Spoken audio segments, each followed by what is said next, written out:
She thought she was fighting alone, using her art to pay for treatment, but when the vice president walked by, everything changed in ways she never imagined. The wind carried the scent of damp earth as a late afternoon sun stretched its golden arms over Goodale Park in Columbus, Ohio. The usual hum of joggers, dog walkers, and families filled the air, but amid the weekend bustle, a small wooden table stood out on it, a collection of watercolor paintings, vivid burst of color, soft edges blending together, each piece whispering a story of hope and resilience. Behind the table sat a young girl, her frame delicate yet unwavering. Her hands, smudged with blue and red, moved with careful precision as she arranged her work. She had been there every weekend, rain or shine offering, her art to strangers with a quiet, determined smile. Her name was Madison. She was 12 years old and she was fighting for her life. The diagnosis had come 6 months ago, acute lymphoblastic leukemia.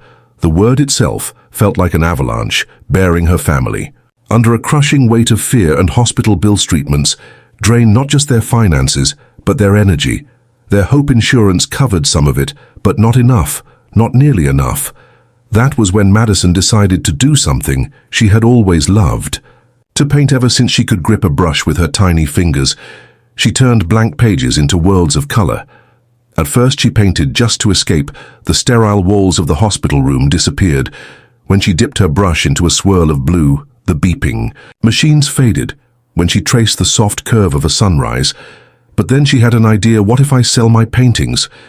She had asked her mother one evening. Even just a little money could help. Her mother hesitated, knowing how exhausted her daughter already was, but she also saw the light in Madison's eyes.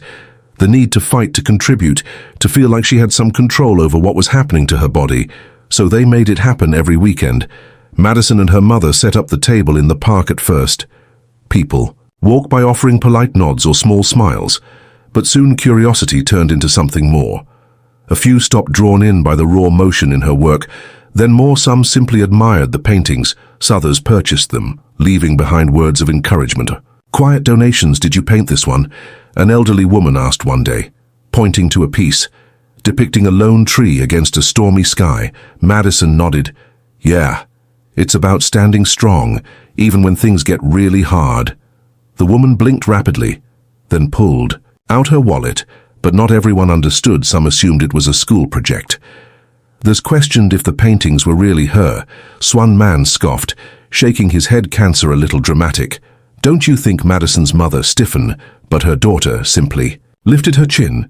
She'd heard worse from the whispers at school, from kids who didn't understand why her hair was gone, or why she missed so many days. She refused to let it shake her. But that afternoon, something happened that neither she nor her mother could have ever expected. The sun was beginning to dip lower in the sky when a black SUV pulled up along the curb. The SUV door opened, and for a moment, Madison didn't pay much attention. She was focused on a brushstroke deepening the orange hues of a sunset she had been working on. But then murmurs rose from the crowd. A few people turned, eyes widening.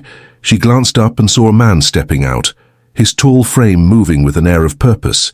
He wasn't dressed like the businessman who sometimes wandered through the park. No stiff suit, no distant expression. He wore a navy blue jacket, hands tucked into his pockets, his gaze scanning the scene with quiet curiosity. Madison didn't recognize him right away. Her mother did. "Madison," she whispered, leaning in. "That's J.D. Vance." The name sounded familiar. Her mother had mentioned him before, a politician, the vice president, someone important, someone whose face had been on the news. But at that moment, he was just another person walking through the park, and then he stopped right in front of her table. Madison wiped her fingers on the edge of her sweatshirt, unsure of what to say. She was used to speaking with strangers, but this felt different. He was looking at her paintings, not just glancing, but really looking. His eyes lingered on each, font moving from the soft pastels of a meadow to the deep blues of an ocean wave. Then he picked up a small canvas near the edge of the table. The phoenix, she had painted it late one night, unable to sleep after a particularly painful treatment. The bird's wings stretched wide, bursting with gold and crimson.